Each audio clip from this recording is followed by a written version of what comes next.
talking to you about the first attempted transcontinental Antarctic crossing.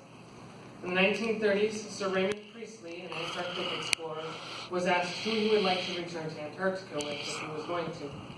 He responded, "For scientific discovery, give me Scott.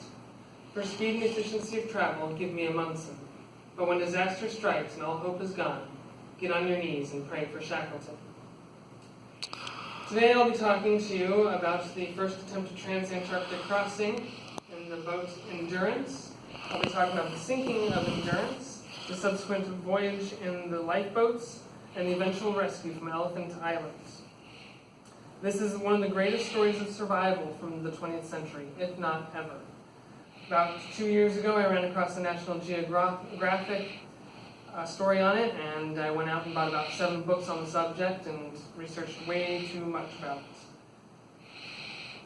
Our story begins in South Georgia on December 5th of 1914 with a crew of 28 men sailing towards Antarctica, 3,000 miles away. The goal was to land in the Weddell Sea and trek across the continent to the other side, where a ship would then pick them up. After wandering the Weddell Sea for 2 months, the Endurance finally got trapped in the ice on February 3rd of 1915.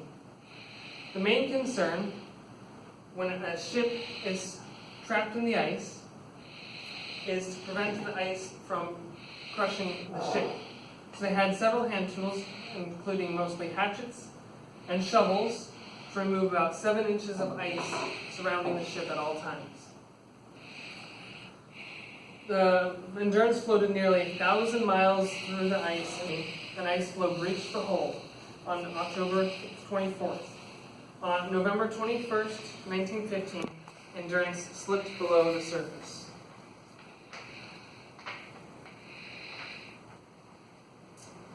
The men continued camping on the ice amongst the supplies salvaged in longboats. With the open water calculated at approximately 250 miles away, on December 21st, the men moved out, towing the longboats behind them to reach the open water. However, after 7 days and only making it 3 miles, they decided to stop, and they set up Patience Camp on the ice until April 8th, when the ice floe split. The men boarded the boats and headed for Elephant Island, the nearest landmass. On April 14th, 1916, they arrived, nearly out of food, after traveling 200 miles over the open ocean in negative 20-degree weather. On April 28th, Shackleton departed with 5 other men to travel 800 miles to South Georgia, or across the open ocean on a modified lifeboat. It took them 16 days. On May 10th, they arrived. Although in terrible condition, Shackleton was faced with crossing the glaciers and mountains between him and the nearest whaling station.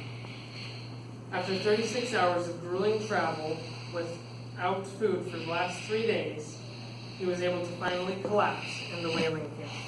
This has been the only recorded successful crossing of South Georgia to this day. He immediately began preparations to save his men from Elephant Island and attempted to return after 2 days. However, he was laid up for a week after he collapsed from exhaustion. He telegraphed England to try and get a ship to save his men, and they told him that they were not able to get a ship down there for 7 months because they were all busy fighting World War I. So he appealed to the governor of New Zealand, who then contacted Chile, and Chile was able to loan him the icebreaker Yelko, and on August 30th, 1916, Shackleton returned to find not a single one of his crew had died. After returning to England, Shackleton started preparing for another expedition, dying in South Georgia of a heart attack in 1922, attempting to sail around the entire continent. I hope you all have the spirit of adventure and are ready to set sail. However, before heading for the poles, I would read Endurance by Alfred Lansing and South by Shackleton himself. Today, we learned about the sinking of the Endurance, the journey in the lifeboats, and finally, the rescue. The greatest survival story is excellent, and we all need a survival story when it comes to midterms. So, With that, just remember the motto of the expedition: by endurance we conquer. Are there any questions?